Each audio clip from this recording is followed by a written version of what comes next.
Look, what I'm about to reveal is going to completely divide Chiefs Kingdom's opinion, and I want to know exactly where you guys stand in this discussion. Write in the comments whether you think this punishment was fair or if the NFL went too far. And tell me what city you're watching from.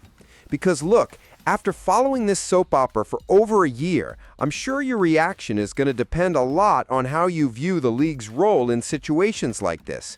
Some will say the NFL was too lenient. Others will scream it was persecution. I want to see in the comments which side of Chiefs Kingdom you're on. Team deserved the punishment or team NFL went too hard. And take the opportunity to tell me how many years you've been rooting for Kansas City, because that's going to directly influence how you react to what I'm about to explain.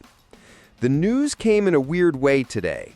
Adam Schefter first dropped that the NFL is aiming for a potential 6-game suspension for Chiefs wide receiver Rashee Rice for violating the league's personal conduct policy. And then, not 10 minutes later, the official confirmation came out from everyone.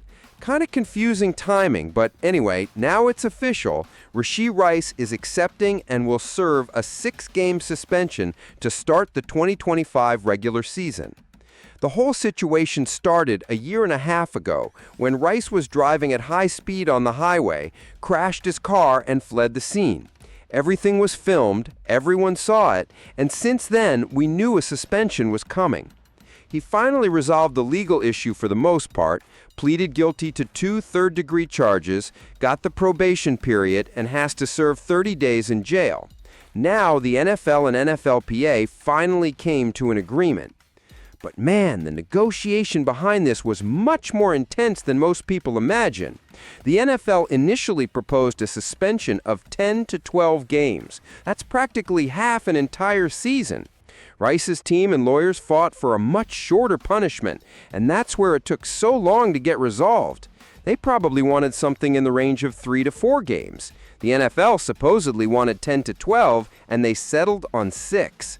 The analysis of this negotiation shows exactly how these things work behind the scenes. It's like a contract negotiation. Everyone starts at an extreme end and walks toward the middle. The difference is that here, we're talking about the future of a historic Chiefs season, not just money. During all this time, the Chiefs were preparing for a scenario of 4 to 6 games of suspension. 4 would be the best possible scenario, 6 was the maximum they were bracing for. Could have been more, but that was always the approximate range circulating internally in the organization. And that's exactly why they kept 8 wide receivers on the initial roster yesterday, a move that left everyone confused until now it makes sense. Connecting this to yesterday's roster decisions, now it's clear why the Chiefs made some seemingly strange choices. Keeping 8 receivers didn't make sense long term, unless they knew something like this was coming. Robert Tonyan being released as a veteran, but with plans to return, also fits into this strategy. They were creating flexibility to deal with Rice's suspension. So, what are the 6 games Rice is going to miss? He'll be out against the Chargers in Brazil in Week 1, Eagles in Week 2, Giants in Week 3, Ravens in Week 4, Jaguars in Week 5, and Lions in Week 6. He'll return in Week 7 against the Raiders. And man, looking at this schedule, the NFL definitely isn't doing the Chiefs any favors. Some crazy people out there were saying the league was going to hold the suspension to help Kansas City, but that's complete nonsense. The NFL wanted 10 to 12 games initially, and Rice is going to be suspended right at the beginning of the season, including some of the toughest games on the entire schedule. If the NFL wanted to help the Chiefs, they wouldn't have scheduled the suspension to start exactly against Chargers, Eagles, Ravens, and Lions. The naked truth is that Rice made a stupid choice, made terrible decisions, and now has to live with the consequences. He already pleaded guilty, has probation, has to serve 30 days in jail during the 5-year probation period, but now at least we can move forward. It's decided, he's going to serve the suspension, and then can get on with life. But let's talk about the real impact of this on the Chiefs. They're going to have to manage without Rice exactly during the most complicated period of the season. Xavier Worthy is going to have to carry much more weight on his shoulders. Hollywood Brown, if his foot is good, is going to be crucial. and Juju Smith-Schuster needs to remember the good times. Jalen Royals is still a question mark with that knee injury. The strategic analysis shows the Chiefs still have enough weapons to survive. They made it to the Super Bowl last year without Rice for most of the season after he got hurt. Travis Kelce is still there, Noah Gray was playing well, and if Robert Tonyan comes back as planned, they have options at tight end. The backfield with Pacheco, Hunt, and Carson Steele can help compensate for some of these losses. Carson Steele specifically could be an interesting piece in this puzzle. They used him essentially as an extra receiver during the third preseason game against the Bears, and they're going to use that again during the season. He can create impossible matchups against linebackers in coverage, and that could be glorious to watch. Looking on the positive side, if you can call it that, at least now we know exactly when it's going to happen. Instead of having Rice for 4 games and then losing him for 6 in the middle of the season, they can get this out of the way early and use the momentum for the playoffs. Rice is going to be super healthy and rested going into the postseason, assuming nothing goes wrong with injuries. And speaking of schedule, the second half of the season is easier than the first. Rice will be back for Bills. After the bye week come Broncos, Colts, Cowboys, Texans, Chargers, Titans, Broncos, and Raiders. Compared to the first half, it's a much more manageable schedule. From an AFC West perspective, Rice is only going to miss one divisional game, that Chargers one in Week 1. He'll be available for 5 of the 6 divisional games, which is pretty important considering many people are predicting the Broncos might win the division. I don't think that's going to happen, but they definitely improved, just like the Chargers. The thing is, the Chiefs proved they can stack wins without Rice. They had him for just 3 games last season before the injury and still made it to the Super Bowl. Of course, it's harder without him, but it's not impossible. They're going to have to lean heavily on Worthy, hope Hollywood is 100%, and trust that Juju still has something left in the tank. Matt Nagy already said they've been planning for both scenarios for a long time. Andy Reid always plays mysteriously with the media, saying things like, "We're just moving forward, operating normally." But man, you don't become an active dynasty by just being naive and not preparing for these situations.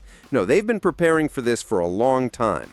The additional problem now is the other injuries. Jalen Royals with the knee, Hollywood with the foot. These issues could complicate the situation even more.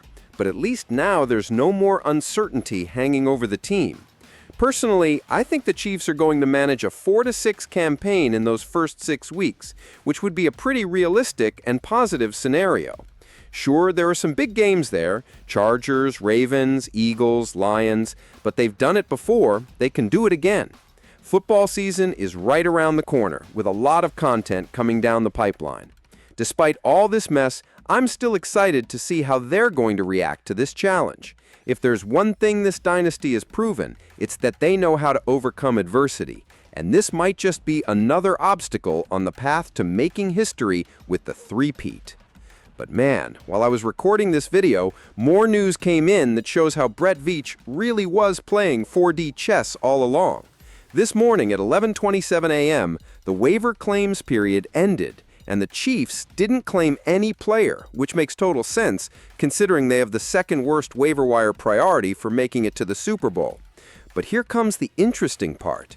The Jets picked up Issa Pohl and Cam Jones, 2 guys the Chiefs released yesterday. Connecting this to what happened next, the Chiefs officially assembled their practice squad today, and guess what? Robert Tonyan is back, exactly like Sam McDowell had predicted. But here's the twist that shows the brilliance of the move. Tonyan went to the practice squad, not directly to the active roster. Why does this matter? Because now that Rice's suspension is official, they can promote Tonyan at any time without having to release another player first. The analysis of this sequence of moves is absolutely brilliant. They released Tonyan yesterday as a veteran so he wouldn't have to go through the waiver wire, knowing no team was going to be able to get him. Today, they put him on the practice squad, and when Rice officially goes to the suspended list, probably in the next few days, Tonyan can be promoted immediately to fill that spot. It's perfect orchestration that shows how this organization thinks several steps ahead. And Tonyan wasn't the only veteran who came back to the practice squad. Mike Edwards, the safety they released yesterday, is also back on the practice squad. This gives the Chiefs flexibility in case any injury happens in the secondary, especially considering they're a bit tight on depth at safety after Deion Bush's injury. Another interesting name that came back was Clyde Edwards-Helaire. The guy who was once the Chiefs' first-round pick at running back is now on the practice squad as insurance.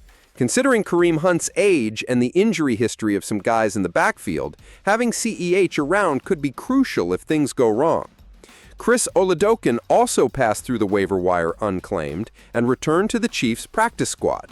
The guy who won the quarterback battle against Bailey Zappi in the preseason will now serve as scout team QB, a role he knows well. The complete practice squad ended up with 17 players, including Chu Godric as the 17th through the International Pathway Program. The list includes some familiar names that could be important during the season: Hal Presley, WR who came from Baylor, Carson Steele, who was a preseason sensation last year, and several other players who showed potential during camp. But let's talk about the timing of all this, because this is where it gets really interesting. Rice's suspension being announced today right after roster cuts is no coincidence. The Chiefs were waiting for this confirmation to make the final adjustments. Now that they know exactly when Rice is going to be out, they can plan the next moves with surgical precision. The reality is that in the coming days, when Rice officially enters the suspended list, a spot will open on the active roster. And guess who's waiting on the practice pod, ready to be promoted? Robert Tonyan, who was the Chiefs' best tight end throughout the entire preseason. This strategy also explains why the Chiefs kept 8 wide receivers yesterday. They knew Rice was going to be suspended, but wanted to make sure they had enough coverage at the position before making any moves with Tonyan. Now that everything is confirmed, they can adjust the roster as needed. The financial impact of all this is also smart. By releasing veterans like Tonyan and Edwards temporarily, they avoided contractual guarantees they would have had to pay if these guys were on the active roster today. Then they can bring them back with practice squad contracts that are much cheaper and only promote them when they really need to. Comparing to similar historic suspensions, Rice's is in line with what was expected. Similar cases usually result in 4 to 8 game suspensions, so 6 games is right in the middle of the range. What makes this different is the timing, starting exactly in Week 1 against some of the toughest games on the schedule. The reaction from national media has been mixed. Some analysts are saying the NFL was lenient, others think 6 games is too much for a traffic incident. But the truth is, the league was aiming for 10 to 12 games initially. So from Rice's and the Chiefs' perspective, getting it reduced to 6 was a victory in negotiations. What this means psychologically for the locker room is interesting. On one hand, getting this uncertainty out of the air could be a relief. Everyone knew a suspension was coming, and being in limbo for months didn't help anyone. Now they know exactly what they're facing and can prepare adequately. On the other hand, losing your best receiver right in the first 6 games puts extra pressure on everyone else. Xavier Worthy, who's still in his second year, is going to have to carry much more responsibility than originally planned. Hollywood Brown needs to prove he can stay healthy for an entire season. Juju is going to have to find the fountain of youth and return to his Pittsburgh days. The specific preparation for the game in Brazil also gets more complicated without Rice. The Chiefs are going to play against the Chargers in Sao Paulo in a week, and having to do this without one of their main offensive weapons significantly increases the degree of difficulty. The Chargers improved a lot in the offseason, and this game could set the tone for the entire AFC West. Speaking of AFC West, Rice's suspension could have bigger impacts on the division race than initially appears. The Broncos are being touted by some analysts to win the division. The Chargers made aggressive moves in the offseason, and even the Raiders could be competitive with their new additions. Losing Rice in the first 6 weeks could give a psychological advantage to these rivals. But if there's one thing we've learned about this Chiefs dynasty, it's that they have a supernatural ability to transform adversities into fuel. Rice's injury last year could have destroyed the season, but they made it to the Super Bowl anyway. Mahomes has a track record of elevating the level of players around him when he needs it most.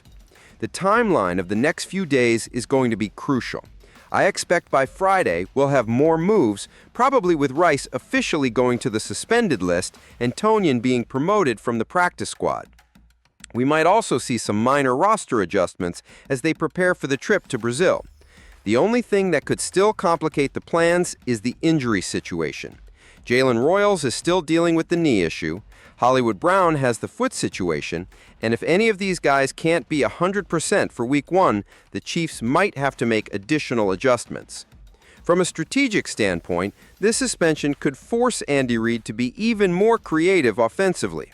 He's always been a master at adapting his system to available players, and now he's going to have to show that ability once more.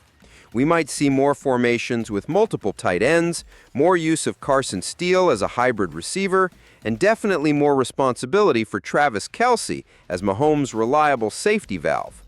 The season is still a week away from starting, but with Rice's suspension now official and the roster pieces falling into place, the Chiefs have a clearer picture of the challenge ahead. It's going to be a test of depth, resilience, and adaptability that could define whether they manage to make history with the three-peat or stumble at the first obstacle of the journey. One thing is certain, this season is going to test every aspect of this organization in a way they've never been tested before. And honestly, I'm curious to see if they can transform this initial setback into extra motivation for the rest of the season.